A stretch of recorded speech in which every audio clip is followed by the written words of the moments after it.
नमस्कार दर्शकों, मैं वीना कपिल ज्योतिष क्योरी चैनल पर आपका हार्दिक स्वागत करती हूँ। हर महीने दो पक्ष होते हैं, कृष्ण पक्ष और शुक्ल पक्ष। कृष्ण पक्ष के अंत में अमावस्या तथा शुक्ल पक्ष के अंत में पूर्णिमा होती है। चंद्र ग्रहण हमेशा ही पूर्णमासी को लगता है और सूर्य ग्रहण सदा ही अमावस को होता है।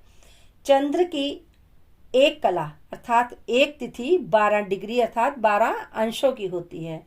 एक भाव में 30 अंश होते हैं।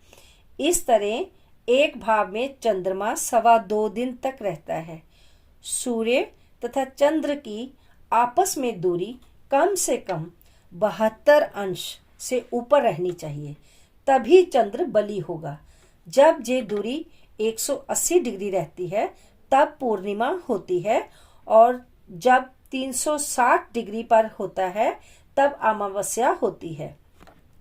पत्रिका में शुरू से गिनने पर सूर्य पहले के भावों में और बाद में चंद्र हो तो शुक्ल पक्ष होगा।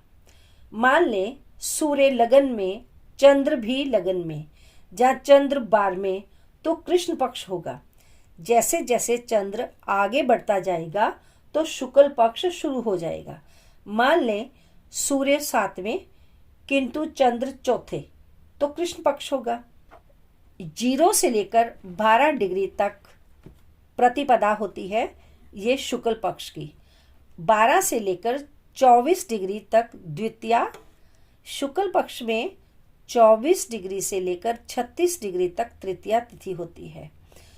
36 डिग्री से 48 डिग्री तक चतुर्थी, 48 से 60 पंचमी, 60 से 72 डिग्री के बीच में षष्ठी तिथि आती है।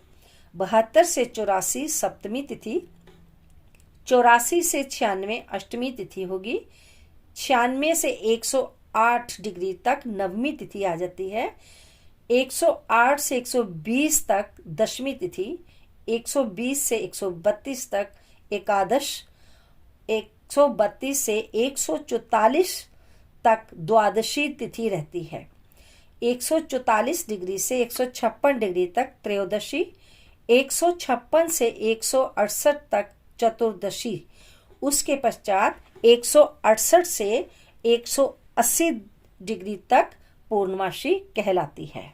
अब तक हमने शुक्ल पक्ष की तिथियों के बारे में जाना। अब हम कृष्ण पक्ष की तिथियों के विषय में जानेंगे। कृष्ण पक्ष की 180 डिग्री से लेकर 192 अंशों तक जो तिथि होती है उसे भी प्रतिपदा ही कहते हैं।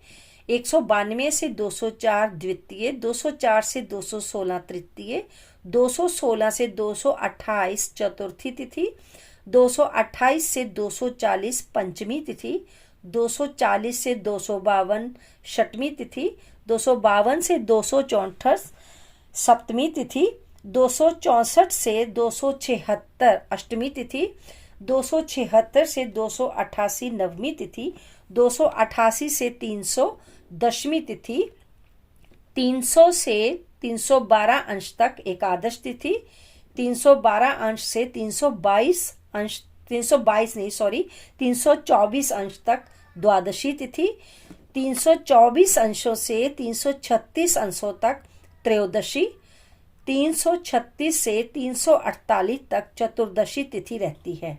उसके पश्चात 348 से लेकर 360 अंशों तक अमावस्या कहलाती है।